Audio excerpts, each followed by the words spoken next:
to dissect girls. Did you know I'm utterly insane? Why don't you make like a tree and get out of it? The blackest dies. Kill me, God. Come on! Make this pencil. You're terminated, fucker. Live or die, man. Roads? Well, we're going, we don't need roads. There can be only one. I'll kill you all. Goonies never say die.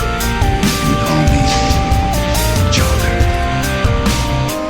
As you can see, I'm not happy. Are you not entertained? This is friend. Happy trails, Hans.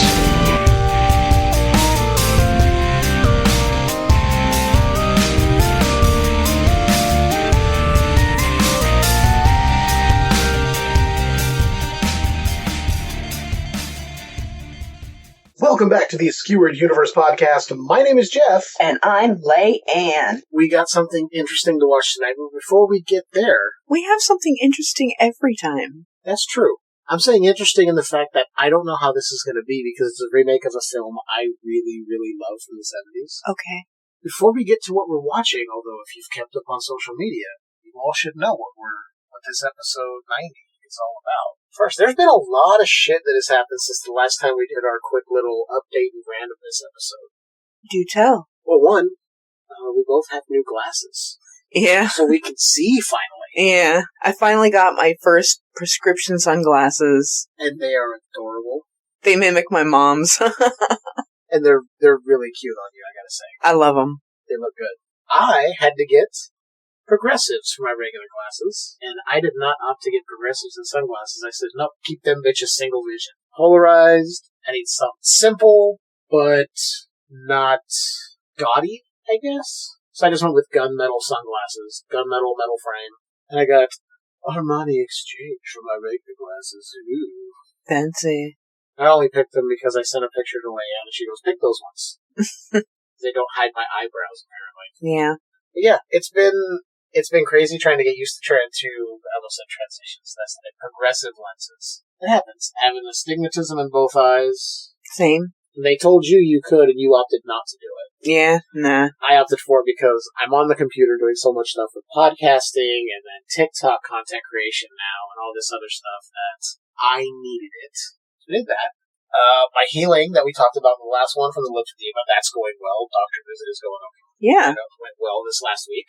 Yeah. What did he say? As soon as he walked in, what did he say? Said, are you guys photoshopping images just to make me look crazy? Make him feel crazy. Make him feel crazy. Because it's working. Yeah. Because it's working. Basically, I photograph and document everything. Yeah. And it was a little thing, and sent him some photos about it. Yeah, and apparently it was a thing, and it got to be a slightly worse-looking thing. Yeah. And then by the time we did another wrap change just a couple days before the doctor visit, it was almost completely cleared up. Yeah. So I must have like a Wolverine-type healing factor. I told you. You're superhuman. But it doesn't close the wounds as rapidly as it should. It staves off infection now. Yeah. I'm healthier than I've ever been. Mm-hmm.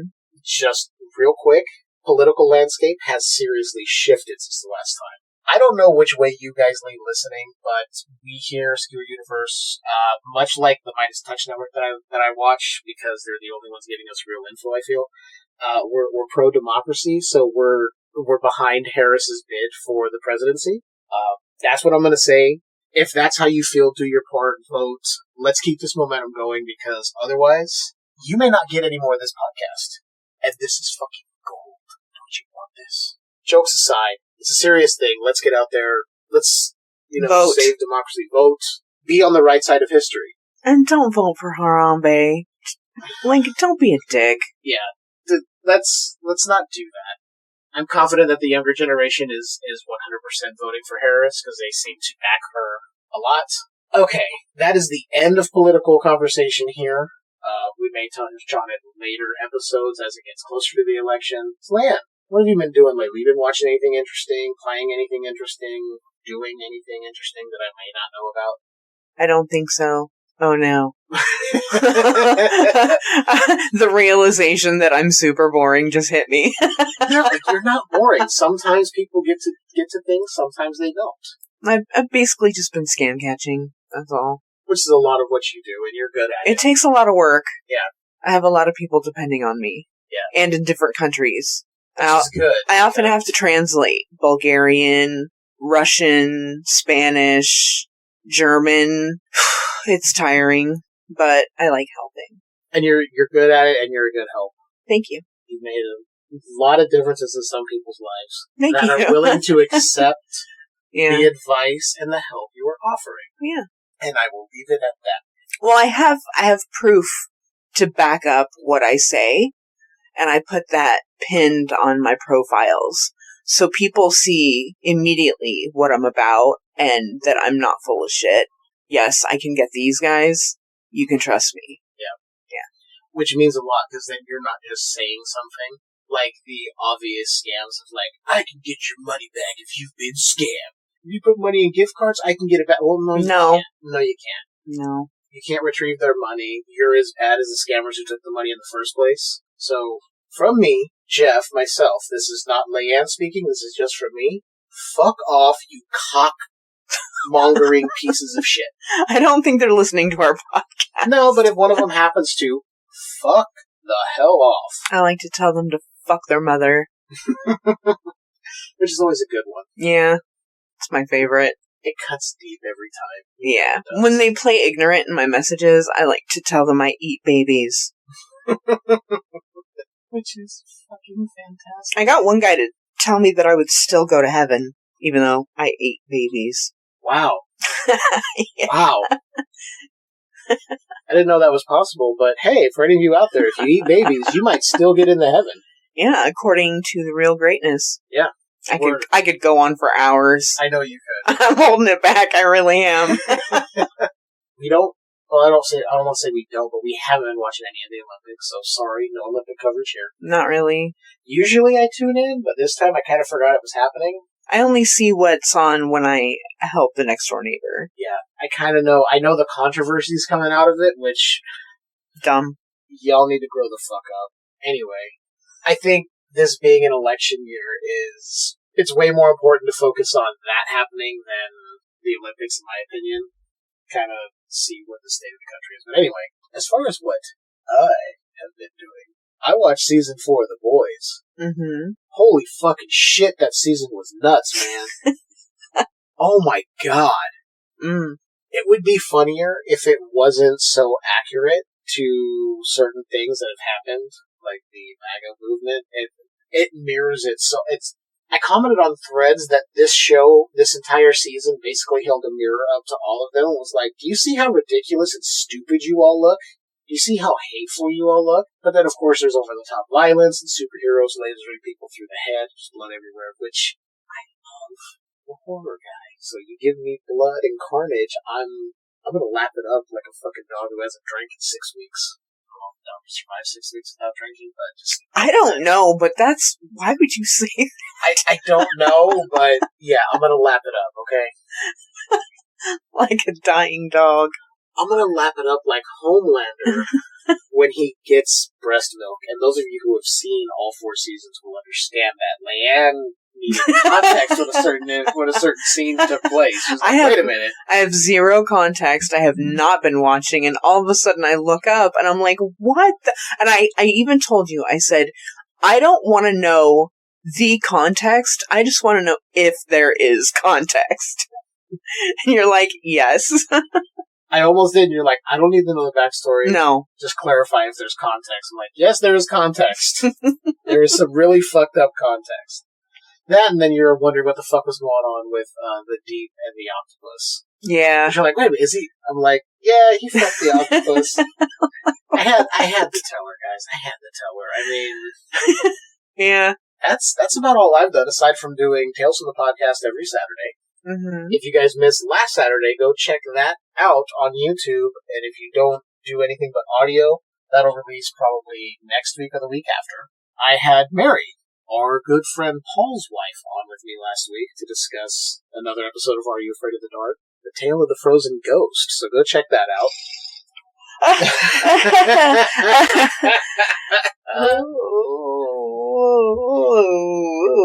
This is what happens when we don't catch everything. This is what happens when we don't record for a while, people. So, hey, bear with us. We're getting back into the swing of things. We can cut, we can not cut. I don't care. Sorry.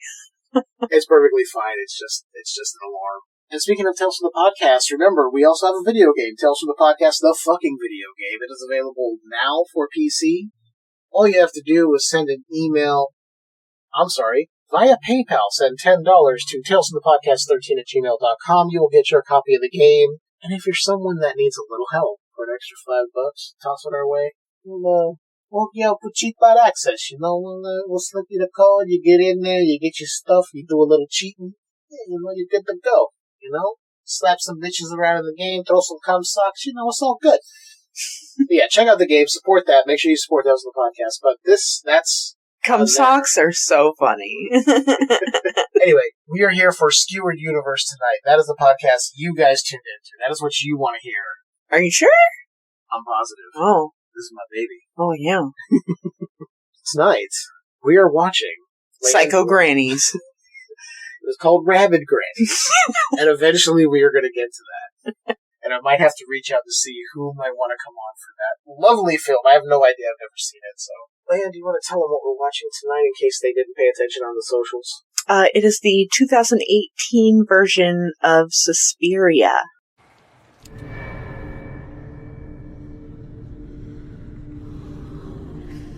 At the beginning, she gave me things. Perfect balance. Perfect sleep. Oh, she wants to get inside of me. I can feel her. Oh, she can see me.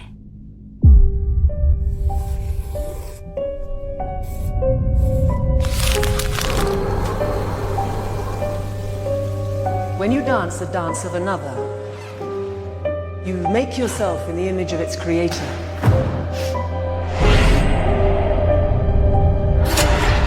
I feel like I'm not even here yet. The dumplig's incredible. 1, 2, 3. The way she transmits her work. You have to decide, what is it you want to be for this company? There's more in that building than what you can see, Doctor. You are living with dangerous people.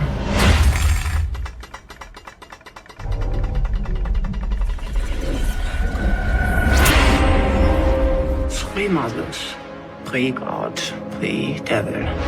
Mother Tenebrarum, Mother Lacrimarum, and Mother Suspiriorum. Darkness, tears, and sighs.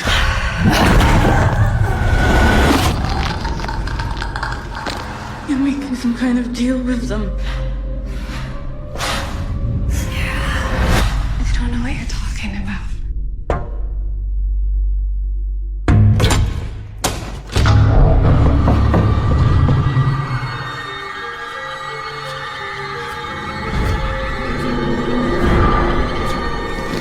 All a mess. The one out there. The one in here.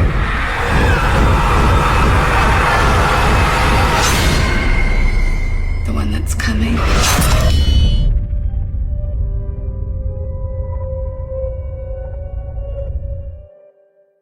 At a world-famous dance company, a malevolent force threatens to consume the director, an ambitious performer, and a psychotherapist. I don't know how much this has in common with the original. I've only seen the original once, and it was a very long time ago. I'm not sure if I showed that to you or if somebody else did. Okay, so it wasn't me. Correct.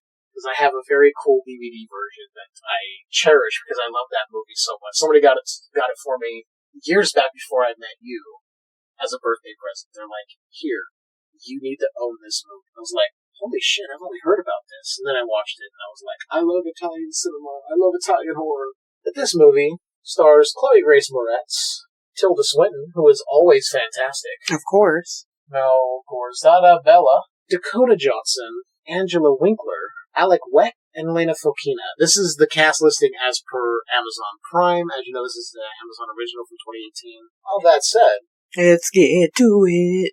How do we do this, Leanne? Oh, yeah. I don't remember. Interstellar Interstitials. What are interstellar interstitials? This is a rather different movie review format where Jeff and Leon will pick a movie that neither of them have seen or at least one of them has not seen. Then, they will watch the movie in real time, breaking every 15 minutes to give their thoughts on the movie to that point. At the conclusion of the film, they will give their final thoughts, recommendations, ratings, and discuss any interesting information about the movie in general. Now back to your regularly scheduled podcast already in progress. So, want to get to it? No. I'll take that as a yes. Okay. Alright. We'll see you guys in just a bit. Let's all go to the lobby. Let's all go to the lobby. Let's all go to the lobby to get ourselves a treat. Delicious things to eat. The popcorn can't be beat. The sparkling drinks are just dandy. The chocolate bars and the candy. So let's all go to the lobby to get ourselves a treat. Let's all go to the lobby to get ourselves a treat. Just like that, we are 15 minutes in.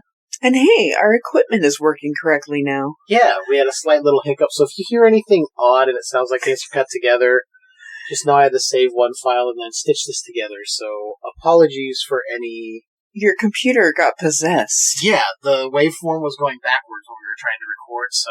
At first it wasn't going, and then it was going backwards, and then it kind of like was going both forward, and I don't know, it started spazzing out. It was really glitching out. It was weird. I've never seen that before. It might have just been a hiccup with the equipment. Eventually I'll be upgrading this PC at some point because I've been watching a lot of PC videos, but that's not what we're here for. Anyway, 15 minutes in to our Interstellar Interstitials watch of Suspiria 2018. And I'm realizing I don't remember anything. It's okay because this is, if I remember when I heard people talk about this several years back, it's a very loosely based remake. Like, a lot of it is different than what the original is. I appreciate Tom York. Yum, yum. Thank you, Tom York, for the soundtrack. Great music. There you go. See, you are a music person, so that fits for you. Mm-hmm. Keep in mind, everyone, this movie is set in 1977. I did not know that, so I had to look it up real quick. 1977, West Berlin, Germany. Mm-hmm. So at the time before the Berlin Wall had come down, tensions are running high. Mm-hmm. It's one of the reasons why the director chose this time period. It's very, very interesting, very interesting. And so far, we've been introduced to, no, I didn't catch her name, but it's Chloe Grace Moretz's character, who seems like she has been traumatized by something. And I believe it is at the dance school. She mentions Markos, which is the name of this dance academy. She's going back and forth between German and English, rattling off things, saying they're going to find me. They took my hair, they took my urine, took my eyes, they can see me now. The ramblings of a person who has been traumatized or put through some fucking shit. She's doing this all at the office of her therapist, who is this older German gentleman taking down notes. She's just completely losing it in there, turning over books, throwing down pictures because she's hearing voices. Very strange. And without knowing what's happening, you're left to go, what the fuck is going on? And then we start somewhere else. Yeah, we go to a small farmhouse. They're prepping a woman who is dying. And then we cut to Susie, Dakota Johnson's character, making her way to the Dance Academy for an audition on a day when they were trying to call her to reschedule because there was company business and it's a bad time. Yeah, she's not supposed to be there. She doesn't fit in. And you're lucky you're even here. Yeah. Oh, you don't have any formal training.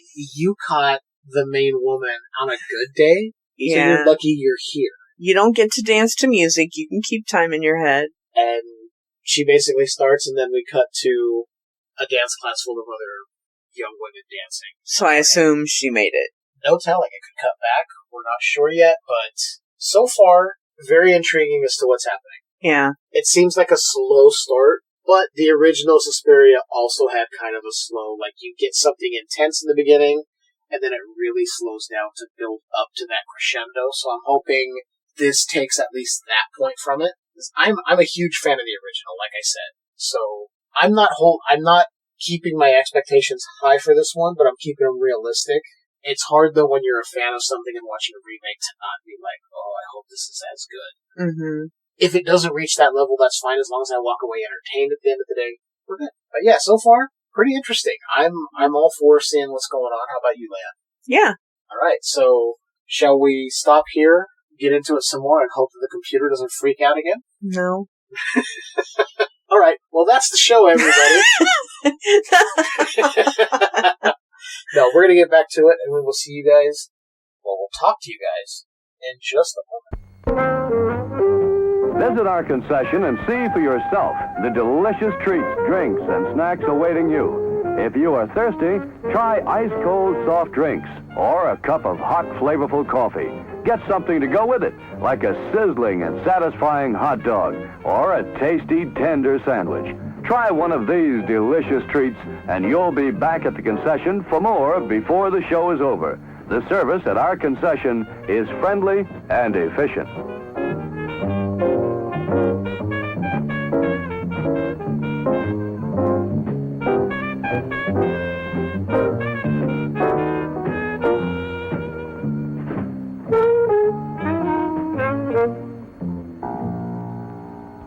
Just like that, another 15 minutes in. I'm so confused.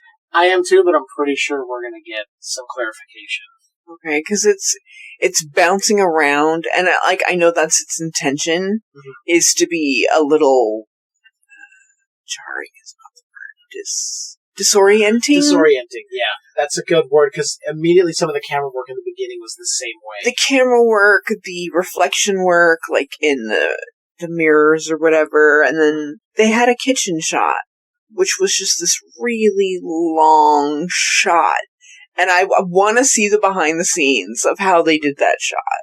We'll have to look into that, because it was very interesting how they did that. Yeah. So we've seen Susie nailed her audition.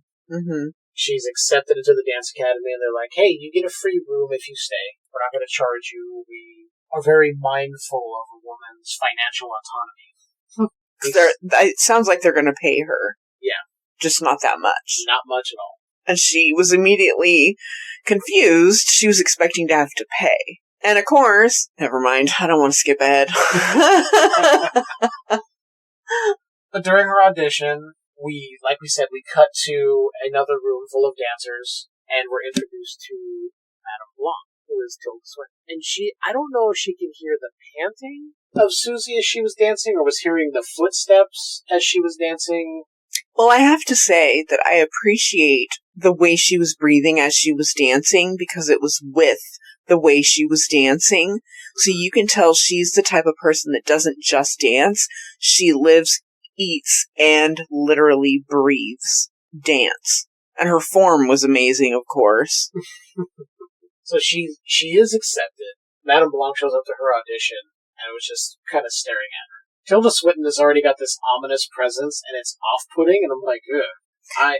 People really love staring in this movie. Yeah, which I know you are not a fan of. Well, it makes it for really a lot of awkwardness. So during the dinner scene, like you were saying, well, actually that comes after Susie gets a room, and then we're introduced to Sarah, who comes to this room that she's staying in temporarily, and is like, oh, hey, well, I'm Sarah, and she starts telling her about what's going on in Berlin. There's negotiations happening for the release of some prisoners who are terrorists, apparently. There was a bombing. Yeah, she's trying to explain to her just how serious this is. And she's like, sorry. I don't know what's I don't get it. I'm from Ohio. I don't know. As far as modern day Ohio, as far as I know, has got plenty of problems. I don't know about 1977 Ohio. No offense to our Ohio friends. I thought you were calling your friends the problems. No.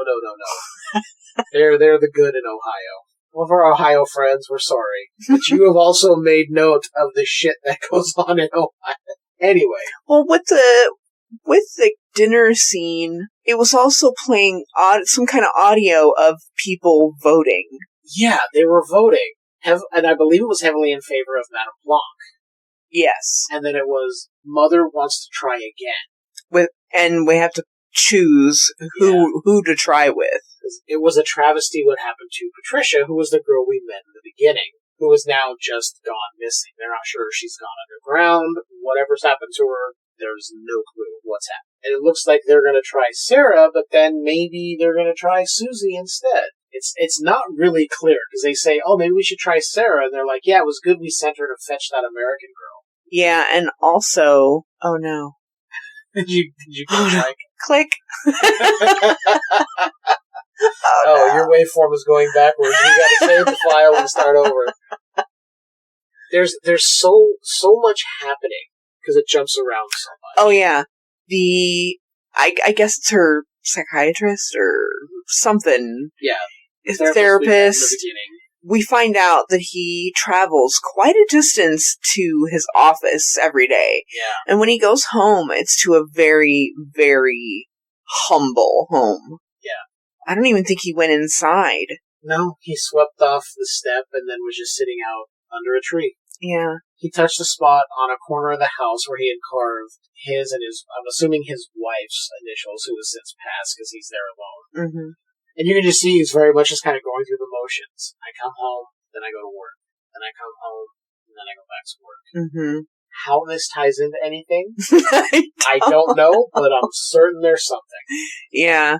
Well, right now, we're looking at what's-her-face introducing herself to the class. Yes, Madame Blanc. Yes. There are rehearsals today. Everyone is in charge of their own story. Yeah. This is after Sarah took Susie to her permanent room. He said, oh, hey, we're neighbors. You need anything, just knock on the wall. Very small, basic room, like bathroom. I think it had a bathroom, or at least a sink, bed. That was it. Mm-hmm. Very basic. Very much a dorm room with the most basic of amenities to get by. Yeah. Where we're at now, we're getting ready for rehearsals. Oh my god, this movie is 2.5 hours Yes, it's long. 2.5 hours. I did not realize that until just before we decided to record. Oh no. Okay, let's get back into it. Fuck.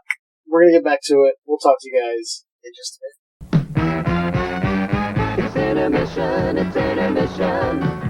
It's intermission, it's intermission. Ice cream, candy, lemonade too. And there's a hot dog waiting for you. The popcorn's popping and it's ready to go. You know all the great food is stealing the show.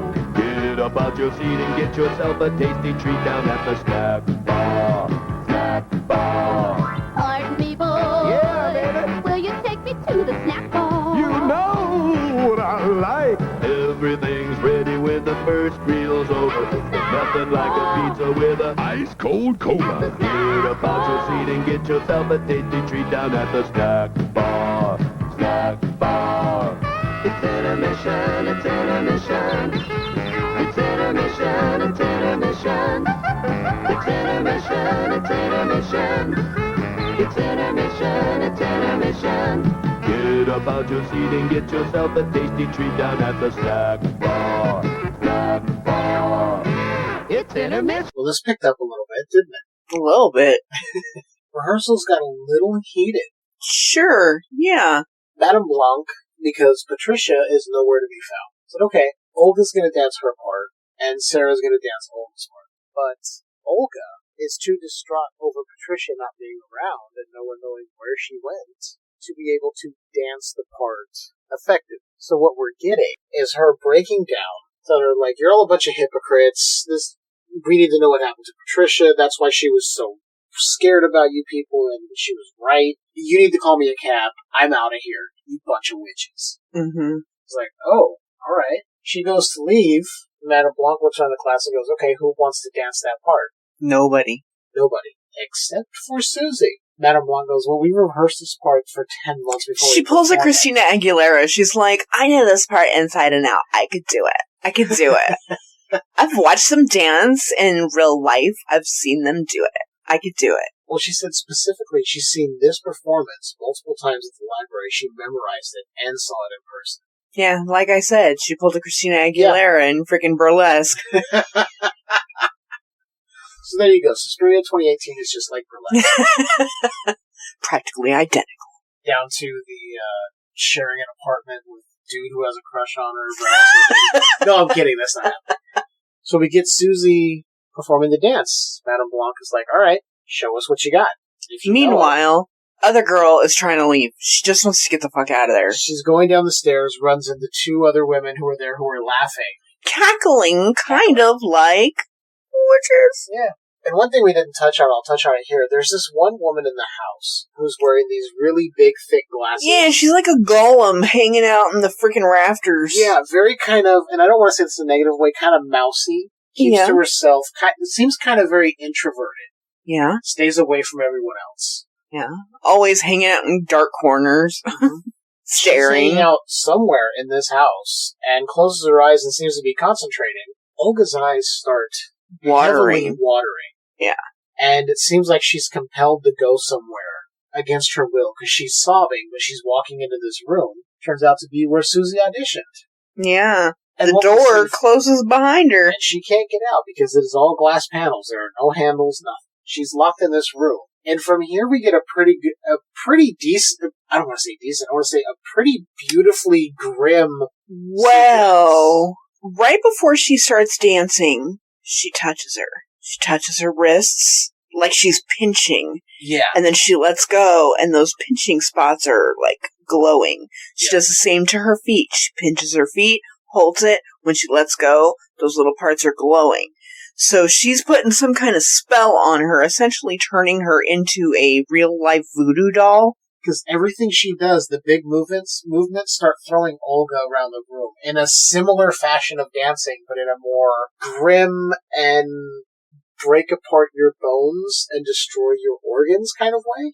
Yeah. She's getting thrown around. Her arms are getting broken behind her neck. Her legs are getting pushed up over her back. It's really fucking gross. Yeah. Her face contorts and gets distorted. Her jaw shifts. It's really fucked up. It really is. It's not bloody. It's not gory. But you feel every crack and every movement. I was just sitting with my mouth open going, what the fuck? It was really fucked up. It was one of the more grotesque things I have seen happen that didn't involve blood and, evisceration and all that. Yeah. At one point she's got her head cranked backwards. She's drooling and pissing at the same time. Just like, oh fuck. Mm-hmm. That sequence ends with Olga on the floor dead, and Susie hitting the floor. Trying not to throw up. Madame Blanc goes, oh, well, you collapsed. She goes, no, I didn't collapse. She goes, well, you're on the floor. That's not where the dance ends. But you know what? That was very impressive. Take the day off. Take the rest of the day and rest. Sarah, take her to her room. Mm-hmm. It's like, she's almost too nice to the point of, like, you are overly nice. What evil shit are you planning? So we already saw you're making her hands and her feet glow in spots, and she's now controlling someone else in the most fucked up dance routine ever. Mm-hmm. Holy shit. And it's looking like old ancient therapist dude. He's looking at all his notes from his client. Mm-hmm. He's trying to put some pieces together. Is he gonna be the one that saves the day? No telling. But he did come across a page that lists, and I know this from Suspiria. I have not seen the other movies that are in the original Argento Mothers trilogy, but it names the three mothers, one of which is Mother Suspiria, or Mater Suspiria, or I don't remember the other. They were there, but I can't pronounce them correctly, but there are three mothers. This movie is focused on Mother Suspiria, hence the movie's title. But he's starting to dig into what's going on. Yeah. I don't know where this is going, but I'm really excited to see where it goes. Yeah, me too. I want more gore. Oh, give it to me. I have a feeling we're going to get some more fucked up shit. Good. So, let's just jump back in. Well, let's do it. You guys enjoy this intermission. What's to eat? What's to drink? Good food galore. Quick as a wink. Ice cream bars. It's the handy way to enjoy smooth, rich, creamy ice cream. Get some. Okay, things are really fucking weird in this dance academy. I was shocked when I noticed that everyone died. That's it. The movie's over. I mean, They lied. It's 2.5 hours, but the rest of it is just a screen going, these people died this way. Did you like that? The therapist has called the authorities saying, after he's read more into his journals of her. Yeah, read more into Patricia's journal. Because he got into her stuff. Yeah, okay. She's written stuff down like, I wasn't in control of myself. I felt like there was a curse on me. I couldn't move. She had diagrams that were suspiciously similar to the whole dance torture sequence. Everything is lining up. That shit is very weird. And Patricia, as we know, was someone they chose to work on this, but was not someone they, I guess, could rely on in the end. She wasn't quite what they needed. Right. So he calls the authorities going, hey, I want to follow up on a potential missing person. So that call is made. Mm-hmm. There is... Susie comes from an Amish home out of Ohio. I don't remember what was happening. We saw that... She got in trouble for masturbating. Yes. I'm trying to remember what... There's so much... When she was a kid, I should specify. Yeah. There's so much going on. After Susie's dance, she was called down to see Madame Blanc. But Blanc and one of the other mothers there, matrons, as they're called, are having a conversation saying, I think Susie's the one we could rely on. She has way more potential than Patricia. I think she's the one we've been looking for. And then Susie goes in to see Madame Blanc. And they're eating chicken. And in a really fucking disturbing way, they were eating chicken. Tilda Swinton eating chicken is disturbing. It's not even meant to be, I don't think, but it is so off-putting. I'm like, you've probably eaten a baby just like this. But she wants to know more about Susie. You know, oh, okay, you were Amish, but you don't like to talk about it. She goes, well, why are we? She goes, I want to get to know more about you. Who you are. Starts asking her questions like, how did you feel inside your body when you were dancing? And we get a weird fucking answer because Susie goes, oh, it felt like what I think it would feel like to fuck. And Blanc goes, oh, like fuck a man? She goes, no, like an animal. I'm sorry, what? Okay. Yeah. I think it speaks to her very, how do you want to say it? Innocent, yet sheltered upbringing in an Amish community. Okay. It's very much one line, because we see at one point a young Susie drawing lines from Ohio to Berlin. She wants to go there. And they're like, no, you need to learn about America. And her mom comes over and grabs the paper and throws it away. Yeah. Then, as you said, she's having a dream after speaking to Sarah, who's like, hey, I'm really worried about what happened to Patricia. Can you help me do something tomorrow? We might get caught and we could get in trouble. And Susie, so innocent, is like, yeah, I'll help you. She has this nightmare that shows, like you said, her getting in trouble for getting caught masturbating, getting an iron, I believe a hot iron smashed onto her hand. Yeah. And there's all these really weird visuals going on. Yeah. And it's so fast and so frenetic, you can't really understand what's happening. It's hard to make pieces of it. It's hard to make sense of all the pieces. What does make sense about it is it's supposed to be off-putting, and it very much is. It's jarring, it's off-putting, along with these weird camera angles they're using to film people. Mm-hmm. I appreciate all of the choices being made. Cut to a couple of gentlemen coming up to the dance academy. Police officers. Police officers, detectives. They come there and say, we need to speak to the woman in charge, Markos. The woman goes, He goes, okay, what about Blanc? She goes, oh, that's me.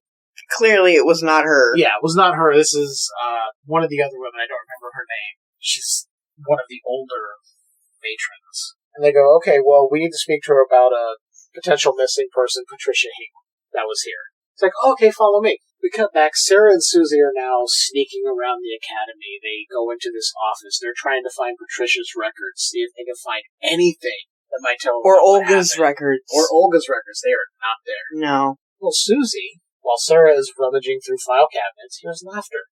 Goes through this door. Cackly laughter. Once again. And we see these two detectives. One is standing there. Frozen. The other one has his hands out in front of him, straight forward, palms up. Frozen. These women are laughing. One of them's got a hook and is kind of tapping on them, and they're just cackling. And we should say what the hooks are generally for. Yeah, we didn't touch on that. No. So we told you guys about Olga being contorted into this twisted mess. Olga wasn't quite dead, as I thought. So these matrons gathered around, and they were like, oh, we weren't supposed to hurt Olga. Well, too late. They grab 4 large hooks. Almost like they reminded me of meat hooks. And they just slide them into parts of her body. And drag her off. Carry her out. Yep. And you can hear this, like, very shallow, pained breathing and groaning from Olga. You're like, oh, she's not dead yet. Mm-hmm. It's like, what else do they have in store for this woman that just went through hell? But that's what the hooks are for. And they're now basically using them to, in a humorous way, poke and prod these 2 gentlemen, one of which is half naked. So they're, of course, poking and prodding his penis.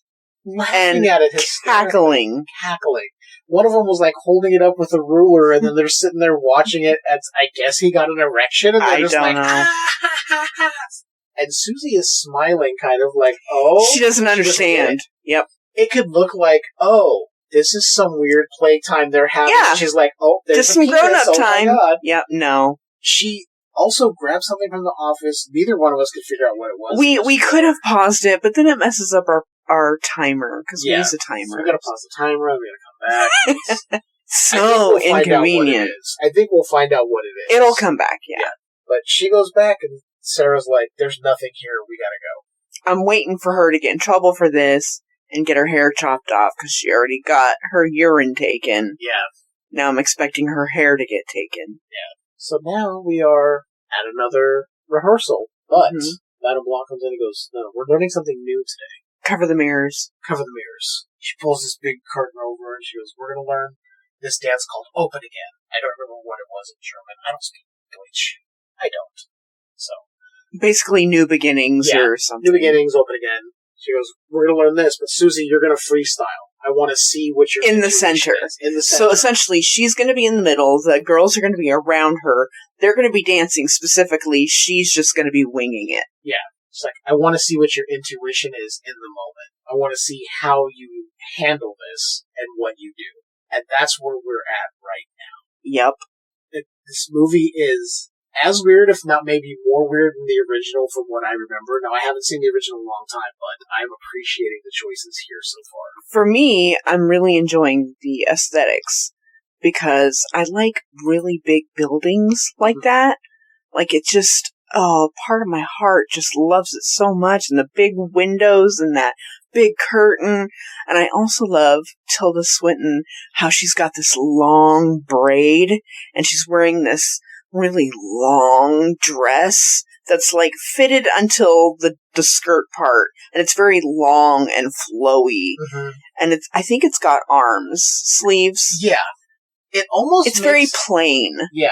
But it almost makes it look like she's moving around without walking. Yeah. Because it's so low to the ground, it basically touches the floor, so you don't see her feet. So it's almost like she's just floating around as she moves. Yeah.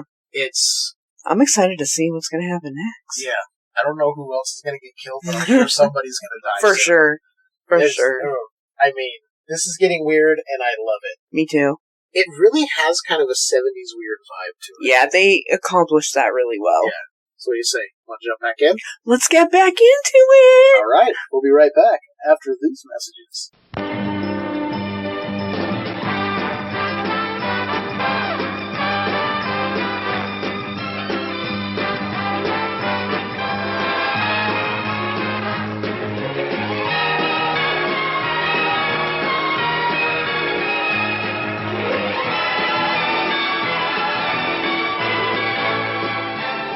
It's refreshment time, folks. Taste that beats the others cold. Pepsi pours it on. Taste that beats the others cold. Pepsi pours it on. And just like that, for another 15 minutes in. Yeah, there's no more gore. There hasn't been any more controlled dancers. So, what happened first when we got back? They were in the middle of another rehearsal.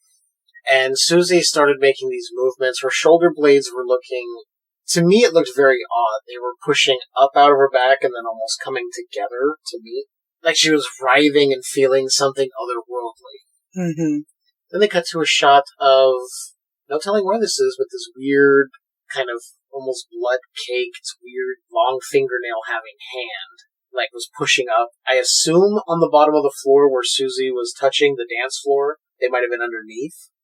Well, what's-her-face mentioned putting her in a room, whoever they were talking about. Yeah. That happens a little while after this, because Susie starts talking to, and I forget her name, the Mia Goth character, who she's friendly with, about, when you performed that part, did you feel something touching you here? She's like, no. She goes, oh, that's weird. She goes, why? You seem weird about me saying that, though. Why? She goes, oh, it's something Patricia would have said. Patricia, the girl who disappeared at the beginning of the movie. Mm-hmm. Cut to, all the mothers of the dance academy are talking. They're like, you can't rush Susie like you did the last one. We need to be fully prepared. They were talking about putting her in some kind of room. I'm not entirely certain. She said something like, you should have told me she was coming or something, and you should have put her in a different room or something. Yeah, we should have been more clear as to what was happening. Mm-hmm. Like, well, you can't rush it. She's like, fine, I won't rush, but if Markos is one of the three mothers, we should have known by now. Mm-hmm. It's like, oh, okay. What is it, the next day the girls are going out? Yeah, and the mothers are at, like, a diner, like drinking and smoking. Yeah, laughing, having a good time. The girls are out doing their own thing, and they pass by and see them laughing. But we get the voiceover conversation again, which I think is all of them communicating, like, telepathically with each other. It's hard to tell, because they kind of mash things together. The only reason I say I think that's how they're communicating is because they said it's good for the girls to see us like this. And they mentioned, oh, you mean one of those girls out the window. Mm-hmm. When they were or one of those young things at the window, when they were talking about, we're going to bring back an old ritual to this and bring a witness to see what we're doing. Well, turns out, they were like, oh, we'll get one of the police detectives. They're like, no, we already have a witness. The old therapist. Yeah. Who we see is now cut to, it's snowing, we're at his house, he's doing his breakfast thing. He goes to the police station to ask questions of the detectives. They're like, yeah, we found nothing. There's nothing there. You're reaching. You're not going to find anything. We found nothing worth remembering. That line right there was kind of an odd way of putting it. Nothing worth remembering. It's like, oh, because obviously you didn't see anything, and you probably had your memory wiped of anything, because you're probably under a spell at this point. Yeah. It's the old therapist named Yosef. He's telling him, well, Patricia believed these were a coven of witches, led by Markos, who she called Mother Markos. He goes, I don't know if I believe that, but I think they could be carrying out horrible things and saying that it's magic. They're just like, whatever. Also come to find out, one of the detectives helped Yosef when he was trying to find his wife after the Russians invaded at one point. He was trying to find his missing wife, who he has not found, I'm presuming is dead, as we said earlier on. So now we are back at another dance rehearsal. So, the previous night... Oh, yes, I'm sorry. The mothers decided they were going to start talking to her in her dreams, giving her some dreams. And the dreams she's having are fucking bonkers. Very erotic-ish, but in, like, the human body sort of way. Yeah. Like, we see some nudity, we see some... Like, at one point, we see bloody underwear on some kind of mantle. Yeah. Flashes of imagery. I think there was a bloody face at one point. There was a bloody face. There was one woman laying on the bed who I think might have been Susie's mother, just, like, holding these entrails on her chest. There was a lot of weird, fucked up shit in it, and it went by quick. I'm so glad that I'm not taking notes for this one, because We'd have a 6-hour episode of just trying to go through notes. I guess the dreams were sort of unsettling and macabre, I guess you could say. Yeah. But there's one where part of the dream, her friend at the dance academy is just sliding up the door jamb to the doorway. It was just like, what the fuck? Yeah, so she's like in the doorway, she's got the door jamb between her legs, and she's kind of shimmying up in an unnatural way. Yeah. So, like, we realize that there's magical stuff going on with that, because your body doesn't move that way, but also there's a door jamb in between her legs.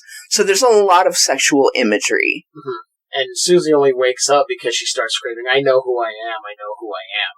Yeah. So, uh-oh. And then the other girls, how long, they said that they didn't start sleeping well until how many nights in? It was a few nights. Was yeah. It like a week or two or something like that? I have a feeling that every dancer that comes through there gets put through the test and starts getting the dreams, and they really, I don't want to say psychically or psychologically, but like, it's like, yeah, it's kind of like the psychological attack and test begins. Yeah, that makes a lot of sense. And now we cut to, we're back at another rehearsal. Yeah, and she's wanting her to, they're doing the rehearsal where, you know, she's in the middle and the other ladies are going to be dancing around her. So the instructor tells her, the mother tells her, like, you know, do the jumps. And so she does the jumps and she's like, you're wanting to stay on the ground. Why do you want to be on the ground anyway? Your muscles are weak, but that'll get trained in time. You gotta want to be away from the ground. Mm-hmm. And she has another girl do them to show her exactly what she's requesting. And the girl does it beautifully. You can tell she's done it probably too many times. Her feet are looking a little rough. And so when she shows, and now it's the main girl's turn, she starts to do it, and no, she says, I don't want to be in the air. I want to be on the ground anyway. And she starts explaining why she feels it would be better if she were on the ground at this point in the dance. Yeah. She does the jumps, but she's like, this is pointless, and starts telling Madame Blanc this routine that Madame Blanc created. She's telling her, giving her criticism, going, it should be done this way. Mm-hmm. So then when I do the jumps later, it makes more sense. Mm-hmm. It's basically like, if you do it like this, I'm on an elevated platform here, and I do it later, it'll work out. And I don't think Blanca's taken to that too well. I don't know. We'll see, I guess. Like, bitch, I created this shit. Yeah, people don't like to be corrected. Especially when it's something they created. And she was being a little, condescending when she's like, you know, you think it's about your muscles, but it's not. Mm-hmm. You know, you're weak now, but it'll get better. And here's how you should really be. And it's like, bitch, shut the fuck up. You don't always know everything, okay? Mm-hmm. We shall see what happens. Ready to continue on? Yep. All right, we'll be right back. Something different for a change? Then try the perfect refreshment. Chili Dilly, a delicious pickle treat that's spiced just right for every bite. Economical, too. There's no waste. You eat every bit of the juicy goodness of Chili Dilly. How about trying one right now? Chili Dilly, on sale at our concession stand. You'll love 'em. Okay, I think things are starting to pick up a little bit more. So we get Madame Blanc basically telling Susie, you don't know what any of us here have been through. Basically, you're a newcomer. You don't know the hardships we've been through, anything that's going on here. The political unrest, everything. She goes, basically, bottom line is, we have to get you into the air. And when she says that, she looks over at Caroline, who was the other dancer who showed her the jumping earlier. And that you can see that there is an unspoken understanding of what is happening with her glance. Mm-hmm. Like, you can tell that girl knows, like, fuck. Yeah, like something's about to happen. And something does. She has a seizure on the way out. They show her being put in a room. She's like, oh, you'll be fine. It's okay. One of the other mothers was telling her, like, oh, you'll be okay. Just stay here. They just strap her into this bed. Mm-hmm. Like, just stay here. Really, really weird stuff. And then the therapist shows up, sees the girls coming out for the day, and is like, oh, I'm here to see Sarah. I need to speak to Sarah. And Sarah goes, oh yeah, that's me. I need to talk to you about Patricia. They go to this cafe. He's trying to tell Sarah, hey, your friend Patricia, she was dealing with a lot of shit. The two worlds she was living in as a dancer and a political activist, those don't really go together. And she saw shit at the dance company that she wrote down here. Look at her diary. You'll see what I'm talking about. Sarah's like, oh, this witches, whatever. I don't know. I can't deal with this. This is, I have to leave. The therapist says, no, sit and eat. She talked about secret passages within the academy, basically asking Sarah, like, can you look into that and let me know? She said, absolutely not. Don't come back. Yeah. Here's money for the dessert. Bye. Mm-hmm.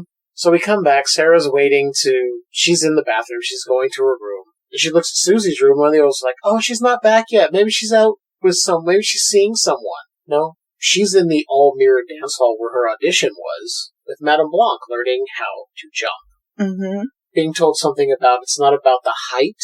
It's about the air in between. So it's about the height. You fucking dipshit. The space underneath. It's like, that's the height. You don't just jump, I don't even know what she said, but it's like, it has to be like joy and this and that. It has to be like a strike of lightning. A bolt of love. What the fuck is a bolt of love? Is it a penis? Like, what are you talking about? Like, she's basically just spouting what sounds like nonsense. Yeah, and also tells her in a condescending manner, like, if you're going to be a dancer, you need to learn French. To be fair, a lot of it's in French. I mean, it does make sense, but her tone was like, you American bitch, learn another language if you're going to do this. It's like, okay, I think that's one of the few times where I was like, yeah, that's about right. It makes sense. But her tone was kind of like a get back to Susie kind of getting on her earlier, giving her this constructive criticism. So Susie's jumping and is doing it. Mm-hmm. Hiya! Hiya! Hiya! She finally does it, goes, sometimes I only need to be told twice. This is after this is after Blanc was like, what part of this company do you want to be? Do you want to be the head, the spine? She grabs her hands and says, I want to be the hands. Okay, so you're gonna be the head witch doing all this shit? Like, do you even know what you're fucking talking about? I don't know why I'm getting so sassy. She does it. That's the innocence that plays. She has no clue what's really going on. Mm-hmm. So while she's there, the other mothers are in their little kitchen area discussing again. Verbally this time. Verbally. Ready. Blanca's gonna take her time with her this time. And once you said you think that they were talking telepathically, it makes sense in the beginning when they were talking, but no one was saying anything, and we're like, what the fuck is happening? They're communicating. Yeah, I really think, and it took me until that restaurant scene to kind of go, oh, I think that's what it is. I'm a fucking moron. It's okay. Guess the fuck what? Okay. I try and be polite by turning off my mic so I can take a hit of my vape. And then I got something to say, and it's muted. I don't even remember what I was saying now. You're saying, well, all the mothers were talking. Oh, yeah, while all the mothers were talking, blah, blah, blah, blah, blah. I'm assuming she's a mother because they're all mothers there. So basically, the weird one that's off on the sidelines all the time, she is quiet the whole time. And she just stands up. Meanwhile, leans forward to grab something. Oh, it's a knife. And just stabs her neck. Stab. Yeah. It's like, what the fuck? The mothers start freaking out. As soon as that happens, we don't see what happens after that. We cut back to Sarah, who all of a sudden wakes up. And I at first thought, oh, did she do this to transfer herself into Sarah? No. It's just the way they cut it. Which was really good, because I'm like, what's happening? Now Sarah's hearing things in the walls. She's hearing a quiet ruckus. And so she's listening to the wall, trying to figure out where the ruckus is coming from. She realizes it's lower. She keeps putting her ear lower and lower. She puts her ear to the floor, and she's like, huh, that's weird. And then she leaves the room and keeps trying to listen for where this ruckus is coming from. And she starts counting her steps. 1, 2, 3. I think she gets up to 60 or something. Yeah, it was right around 60. Mm-hmm. And ends up in the mirrored dance hall. Mm-hmm. Mirrored dance room. And nobody is there now. She's figuring out where the door is. I think she memorized part of Patricia's diary where that might have been. Because at first she tries to use her hands to find the way to open it, and she's realizing that isn't going to work. So she uses her ears. She knocks on one panel. Knock, knock. Nope, that doesn't sound right. She goes to the next panel. Knock, knock. That doesn't sound right. Next panel. Clunk, clunk. She's like, Sounds hollow. And I missed how it actually opened. I think it just opened. Yeah, she was trying to see if she could push, and then she tried to get her fingers in to try and pry it, and it just, you hear a latch, and it opens. Mm-hmm. And she goes in. Other part of the house that is completely hidden sees this painting of Madame Blanc and another woman wearing dark glasses. Presumably she's blind. That's typically what blind people would wear around this time. What kind of frame did it have? I don't know what that was, but it was fucked up. It was like some type of bio interweaved. Yeah, some of it looked like it might have been hair. Something. Like, I don't know. It looked almost like skin, like flesh. Something. It was really weird. It was gross. Yeah. And now she's seeing all sorts of these other statues, like... And the thing is, so I'm noticing kind of a theme with the things. I wish I could rewind it real quick, but I can't. So, like, the items seemed like they had a sexual meaning behind it. So, like, one of the things was a figurine of a naked woman, and the way she's, like, bent. It's like, that seems sexual. She looks at another thing, and I'm like, well, that's kind of sexual. And then another thing is flowers, and I'm thinking some people say flowers are sexual. Well, technically they are. They are sexual organs. So, in the middle of this room, there's a glass cabinet, because everything's in its own, like, glass cabinet. Mm-hmm. And so in the middle, there's this glass cabinet with what appears to be death masks. Yeah. And she's like, oh, I'm going to open it up and put my hands on shit. And then she's like, oh, wait, what happened? She didn't get to it. What happened? She heard talking. Mm. She starts going to a door, and you can hear her go, we didn't get to her in time. She's there right now, kind of hearing the commotion behind this door. But I want to say, all these, like, idols and statues and figurines in this room, it reminded me of those old fertility statues you would see from ancient civilizations, kind of along the lines of that. Huh. But a little more twisted. So it's kind of like, what are they called? Talismans? Talismans. So they're kind of like things that would hold some type of, I want to say sexual meaning behind it. Yeah, I think so, because it reminded me very much of a lot of those fertility statues and idols that I had seen growing up from learning some stuff about ancient, like, Mayans and that, all sorts of civilizations. So there's definitely that kind of thing going on with fertility and sexual nature, because there's a lot of sexual overtones in this. It's not like, oh my god, horned up sexual overtones. It's like, I don't know how to really describe it, but it's there. Is that the same girl? Yes, it is. What is that? Pearl, an extraordinary origin story? Okay, so quick little sidebar for everybody listening. We're on the resume screen on Amazon Prime for Suspiria, because when the screensaver comes on the TV, it kicks us out of it. Under the customers also watch section, the first one is Pearl. Pearl is the sequel, yet sort of a prequel to the movie X that I watched not too long ago that you kind of were in and out of as I was watching it. Mm-hmm. So that is the story of Pearl, who was the old woman in X. She's pretty. I really like how she looks. She's got a really cool face. Yeah, it's... I don't know if it's her eyebrows or her eyes or something about her I really like. She has this, like, in this movie, I feel like she has, like, an innocent look. Naturally, she has, like, this innocent look, but it's almost like an old Hollywood type of look to her. Mm-hmm, yeah. It's really... And I honestly had no idea that she was, I believe, British. She has an English accent. That's her native speaking. I had no idea, because when you watch X, she's this southern girl with this southern... And I had no idea. I was like, okay, she's good. She's good. But anyway, yeah, that is the same actress, Mia Goth. Cool. Do you want to jump back into the weird shit and see what we get? Yeah. I had a feeling we're going to see some more death soon. Hopefully. Let's hope.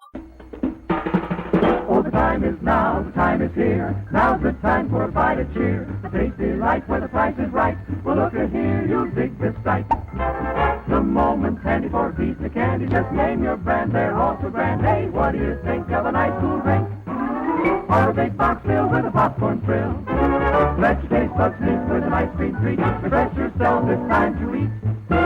So come on, folks, let's join the band as we all head for the refreshment stand. And another 15 minutes in. Wow.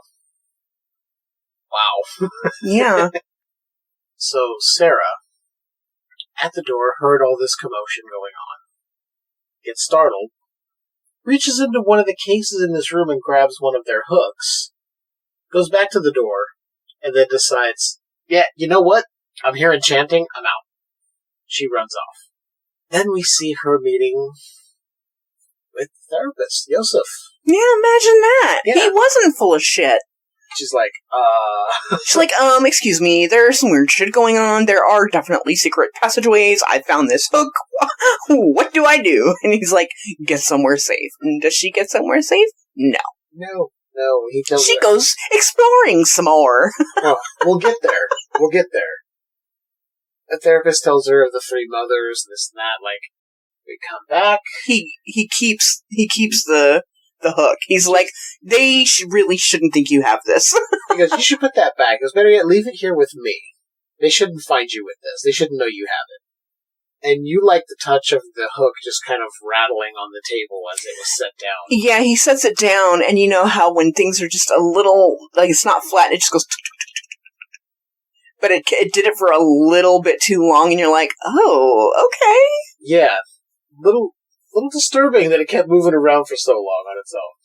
So I believe now when we come back, they're getting ready to do a performance. Setting up for their performance. Stretching, putting on their outfits. The mothers are laying out the tape on the floor for the diagram that they're going to be dancing on.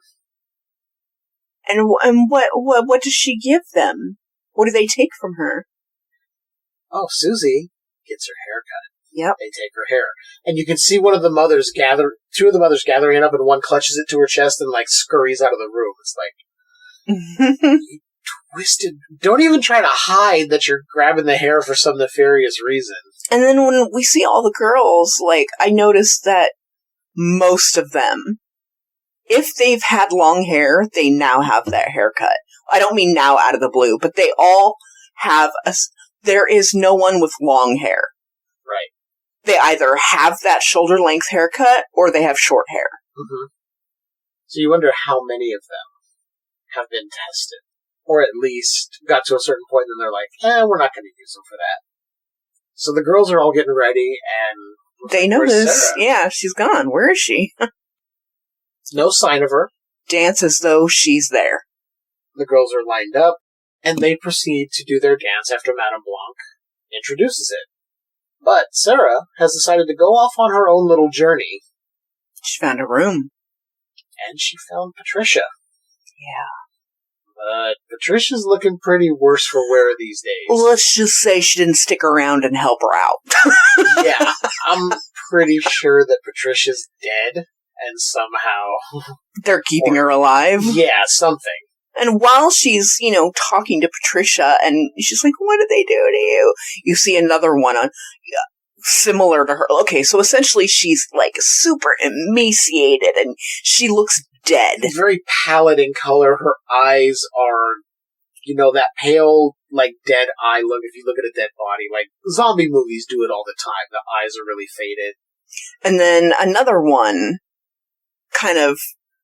So essentially, it looks like an abandoned room there's dust everywhere. There's really huge, strangely thick cobweb type things everywhere. And so I don't know if it's like a seat or something kind of set inside the wall. Yeah, it almost looked like it was some kind of pew. Yeah. But into the wall with some kind of thing above it. Yeah, and so there was another one that she passed by to get to Patricia. And that one is excited that there's another human in here, so it starts crawling because, it doesn't have feet. Doesn't have feet. I don't know if it had hands either. I couldn't don't know. tell, but it kind of unfurled itself from this weird fetal position, and you're like, oh, this person has had amputation done to both legs, so there's no feet. What the fuck is going on? Yeah, and so once she realizes, like, oh shit, there's another one, and it's coming at me. Sorry, Patricia, I gotta go. And so as she's leaving, you see, like, there's another part of the room where there's a bed, and there's a person in it wearing dark glasses. I wonder who that could be. I'm assuming that is Mother Markos. Mm-hmm. Yeah. So they're cutting between, you're seeing the dance happening, and we're seeing Sarah Lee running away from these creatures, essentially, is what they kind of look like now. But she keeps hearing this, Sarah! Sarah! It's like, fuck that. She leaves and gets into the hallway, and you think, oh, this is totally a normal hallway, except you notice the floor is starting to look a little not normal, and you're like, what the fuck is going on with the floor? It turns out it's holes. It's like a spell where they put holes that grow in the hallway floor. Guess what? She gets a leg in there Boom, cracks her fucking shin open, bone hanging out, she's screaming bloody murder. And of course they find her and they're like, oh, okay, guess what? I'm gonna run my hand over your leg, heal it real quick, I'm gonna put my hand over your fucking head and conk you the fuck out. Yeah, and last we see, Sarah looks like she's in some sort of a trance and just sits up. Three of the mothers found her. Meanwhile, as she's screaming in pain and, because her leg's fucking broken, we're cutting between her screaming and writhing in pain and the dancing. Yeah. But we're getting the screaming over the dancing. It's really well done. But, whew. Yeah, so we're about to watch more of the dance. Yeah, and see what the fuck happens. Well, who showed up at the dance? At the performance? The therapist. And he thinks nobody knows why he's there. But the mothers know why he's there. Oh, yeah. Because they've already talked about he's their witness. They're like, we already know. They're like, oh, is this your first time being here? And he just kind of nods. They're like, oh, we'll right this way. They check his ticket. Oh, thank you for coming. Right straight down this way. He's just acting unassuming. Meanwhile, they're like, yeah, we know exactly who you are and why you're here. Like, we're not going to do anything, but we know why you're here. There's a very interesting turn of events going on here. I'm intrigued to see what else. I'm curious to see the rest of the dance. Yeah, the dance was actually really, really cool looking. Shall we go ahead and get back to it? Yeah. Alright, we'll talk to you guys in just a minute. Hi, folks. I'm Rico. Oh, Nacho. He's Peppy. See? You can find us at the concession stand in the lobby. Along with all sorts of other tasty goodies. See? Rico's Nachos, a refreshingly new and different snack discovery.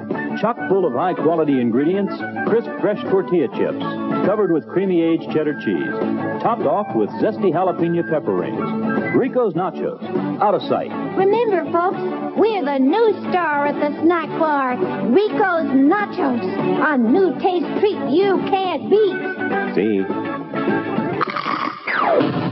Rico's Nachos, on sale at the snack bar now. Things are really picking up and getting even more strange than they were the last time. Every time we come back, you're like, it's really picking up now. It's not, continuously. Yeah, it's not in the sense like things are getting like frenetic or crazy. It's just, you think you've hit the peak of weird, and it exceeds that expectation again. So you're like, okay, it's even more weird. So the dance is continuing. And Sarah is brought back downstairs, or upstairs, to dance. She joins in. You can tell she's a zombie. Yeah. But she's dancing very well, of course. Yeah, hitting every move perfectly. It seems like Susie's a little like, she doesn't seem like herself. And one of the mothers off to the sides, one with the shitty blonde hair with tons of hairspray, she was looking at the therapist. And as she's looking at him, he's getting uncomfortable and like adjusting his tie. It's like, ooh. Oh, what are you doing? What are you doing?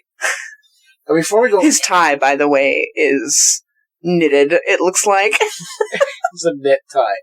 Before we go any further, there was one part that I missed. So the last time we spoke, we were talking about Sarah meeting up again with Joseph the therapist. When she left that meeting, she walked out and was looking, across the way from her and saw one of the mothers. And she kind of had this look on her face like, oh shit, I've been found out. A group of people runs by with like flags and whatever. I'm assuming it's part of the protests and whatnot. And the woman changes. It's no longer a mother. It's this random woman, older woman, kind of looking around, almost like she's lost, trying to figure out where to go. Think nothing of it. And that's where I'll leave that. Sarah, in the middle of this dance, breaks her leg again. It's like the first spell didn't quite heal it. Well, if you happen to look when she was walking in, they showed her leg. It was still kind of red and bruised a little bit. So you can tell, like, oh, this was a temporary mend. There's more to this. And she's screaming. The therapist gets up and makes his way. They're like, no, everybody stay seated. He's making his way down. They're like, what the fuck is going on? And they're like, oh, okay, we got to get her out of here and treat her, whatever. That's where they end the dance. It's called off. Susie's in her room and is joined by Madame Blanc, who walks in and starts communicating with her. With her mind. Yeah. Saying, Susie's like, oh, I'm sorry I went off script. She goes, yeah, you can't do that. Susie has no no qualms about the fact that she's being spoken to in her head. Oh, I think at this point she's kind of accepted it. Yeah. And is embracing it a little bit.